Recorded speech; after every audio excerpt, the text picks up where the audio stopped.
मराठी लघुलेखन 100 शब्द प्रति minute. 5 second. Start. सन्माननीय सहकारी सभासद बंधू भगिनींनो, आपल्या सहकारी साखर कारखाना सोलापूर लिमिटेड याचा 25व्या वार्षिक सर्वसाधारण सभेत आपणा सर्वांचे हार्दिक स्वागत करताना मला आनंद होत आहे. परिच्छेद. आपल्या साखर कारखान्याचा मार्च 1985 अखेरच्या वर्षाचा वार्षिक अहवाल आपणाकडे आहे. तो आपण वाचला असेलच असे मी आपल्या परवानगीने गृहीत धरून चालतो. तसेच वार्षिक अहवाल, ताळेबंद व नफातोटा पत्रके संचालक मंडळाच्या वतीने आपणास सादर करताना मला आनंद होत आहे. परिच्छेद. आपणा सर्वांना कल्पना असेलच की हा साखर कारखाना सहकार तत्वावर लहानातल्या लहान शेतकऱ्यांच्या हितासाठी स्थापन करण्यात आलेला आहे. तसेच समाजातील सर्व थरातील सामान्य माणसाचे जीवन सुजलाम सुफलाम व्हावे यासाठी आपल्या कारखान्याने प्रयत्नाची पराकाष्ठा केली आहे.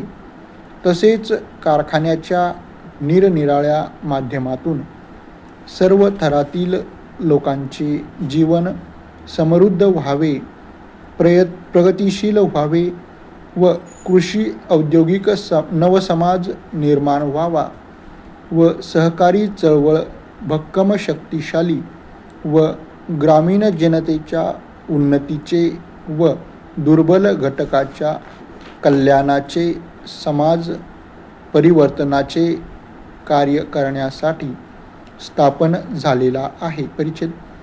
भारताचे सर्वांचे लाडके नेते पंतप्रधान श्री राजीव गांधी यांनी अल्पावधीतच सर्व थरातील जनतेच्या तसेच शेतकरी, मजूर वर्ग, कामगार वर्ग, भूमिहीन शेतकरी, मागासवर्गीय यांच्या आशा आकांक्षांची पूर्ती करण्यासाठी सतत प्रयत्नशील आहेत. तसेच महाराष्ट्रातील औद्योगिक, सामाजिक, शैक्षणिक, शेतीविषयक कार्यक्रमांना चालना दिली आहे असे नमूद करण्यास अभिमान वाटतो. परिच्छेद.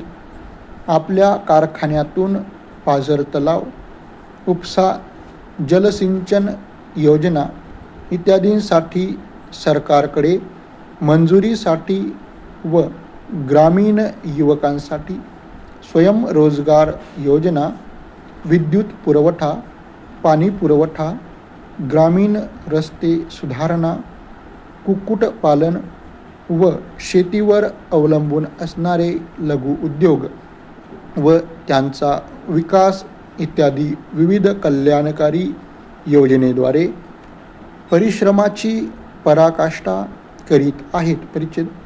आपल्या कारखान्याचे कार्यक्षेत्र हे 1985-86 साली सोलापूर जिल्ह्यातील म्हाडा, मोहोळ, पंढरपूर, सांगोला, बार्शी या तालुक्यातील गावे यांचा नव्यानेच समावेश करण्यात आला आहे.